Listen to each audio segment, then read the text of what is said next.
Уважаемые депутаты, уважаемые журналисты, коллеги, я вновь позволю себе выступить на русском языке, чтобы всем было понятно.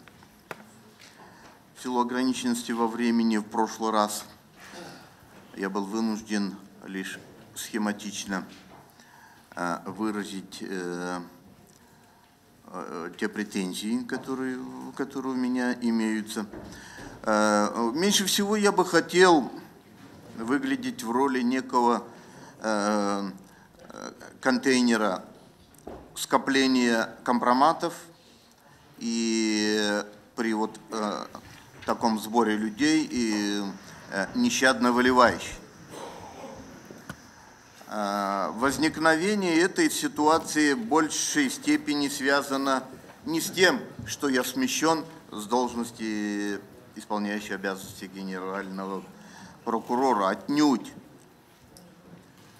Такое желание появилось после уничтожающей формулировки, в большей степени незаслуженно оскорбляющей честь и достоинство и личности, и государственного служащего.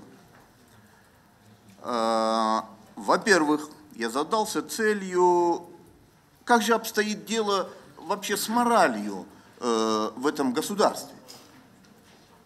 В целом, имеется ли подход в двойном измерении, в двойном стандарте к этой морали, о котором уважаемый президент в своем документе декларирует.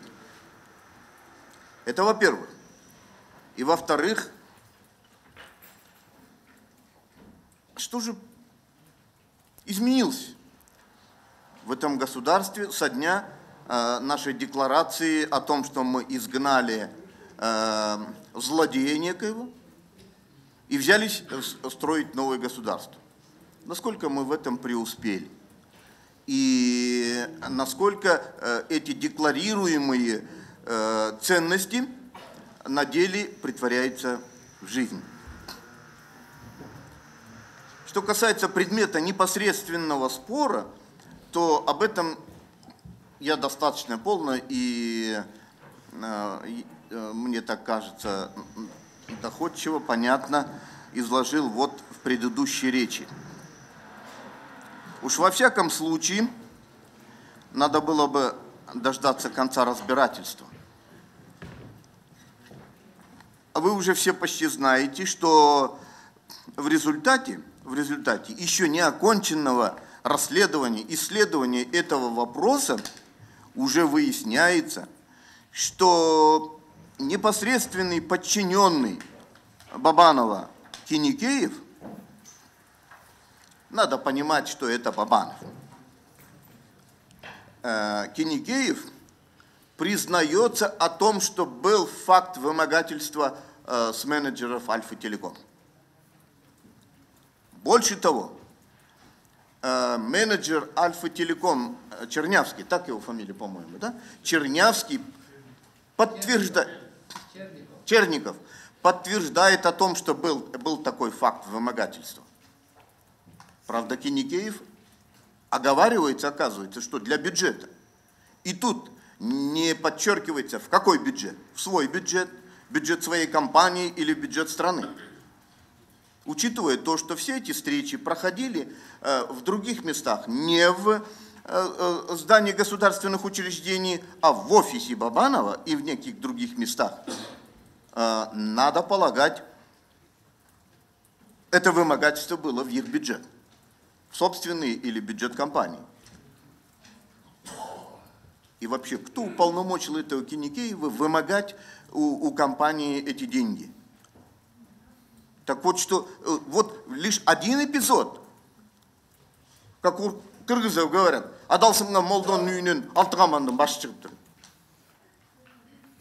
Это вот один лишь эпизод. Будем разбираться дальше. Будет еще масса других эпизодов. Они в своих выступлениях утверждают о выводе из этой компании большой суммы денег. в том числе и там, неправедных. Так кто отрицает?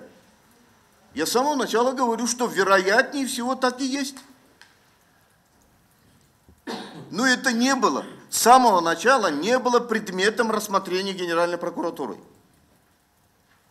И это есть имущественный спор, вообще в целом, что касается телекомпании, этой телефонной компании, это есть имущественный спор субъектов.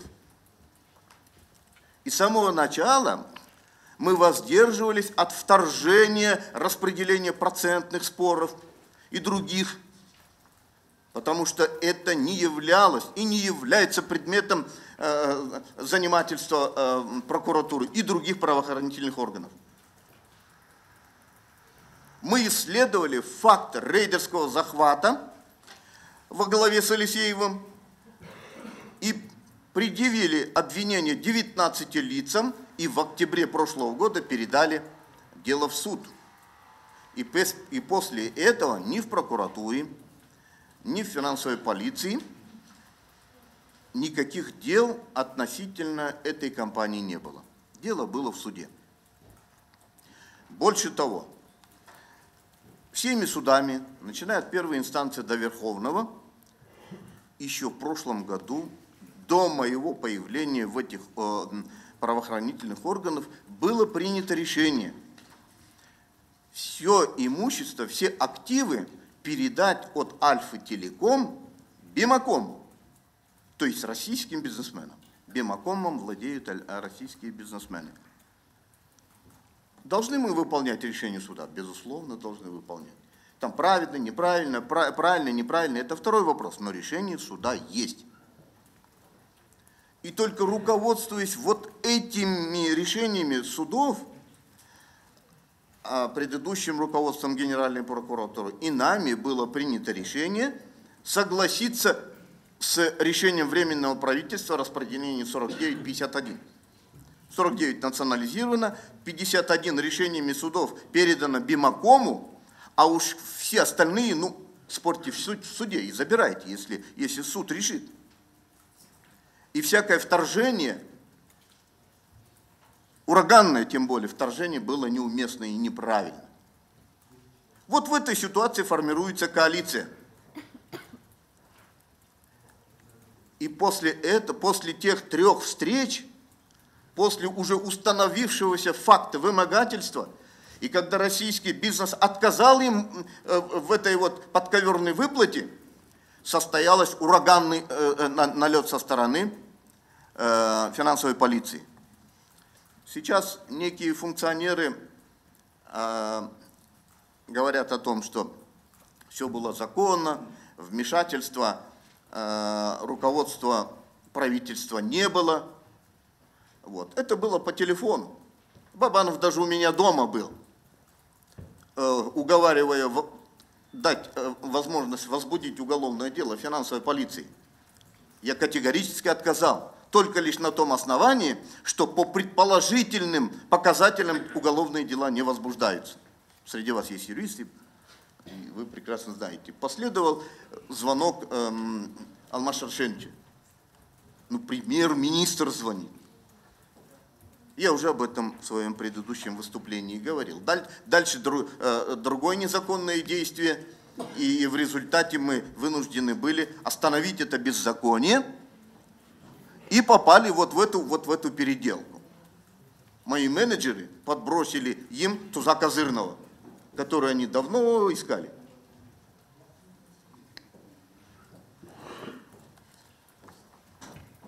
А дальнейшее исследования вокруг этой компании, конечно, безусловно, дадут новые всходы. Они дадут новые откровения для вас. Вот это все недоразумение возникло из-за того, что уважаемый президент не захотела дождаться конца расследования. И тогда было бы все аргументировано, и наш разговор пошел бы, вероятно, по правовому пути и в правовом русле, и на правовых основаниях. К сожалению, она этого не захотела сделать, и наш разговор сейчас проходит вот с самого начала и до сегодняшнего дня, проходит в большей части на эмоциональной составляющей, эмоциональной волне. Но я прекрасно понимаю, что ей нужно было незамедлительно меня убирать, потому что те дела, которые я уже вот-вот готов был подписать, они бы, наверное, очень многое пролили бы на свет. Это вот что касается этой телефонной компании. Теперь дальше. Ко всем ли уважаемый президент предъявляет одинаковые моральные и этические требования?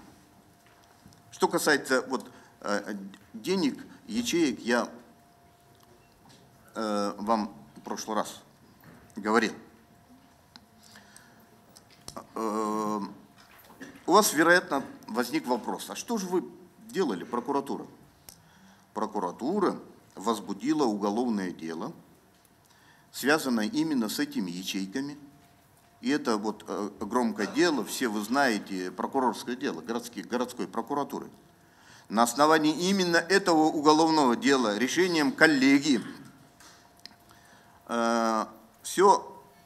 вся бишкекская прокуратура была вначале отстранена от занимаемых должностей и без 5 минут к привлечению к уголовной ответственности.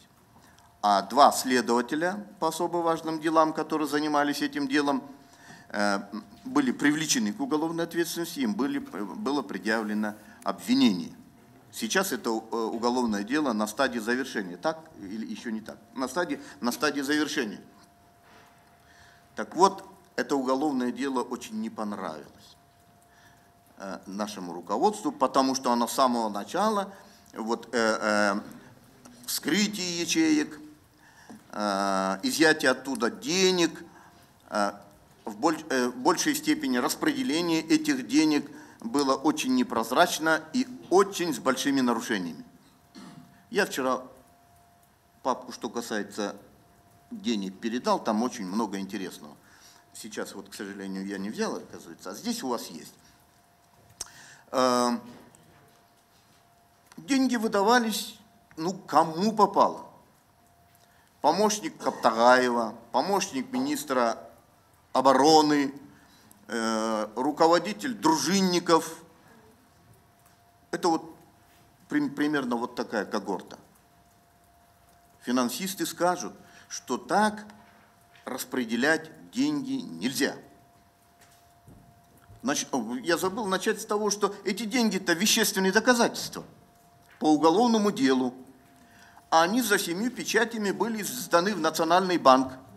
Там хранились в размере 21 миллиона долларов. И потом Временным правительством было принято решение использовать эти деньги. Если это как-то можно объяснить тем, что ситуация уж неординарная, как-то надо было локализовывать, решать эти вопросы, с этим еще можно согласиться. Но с тем,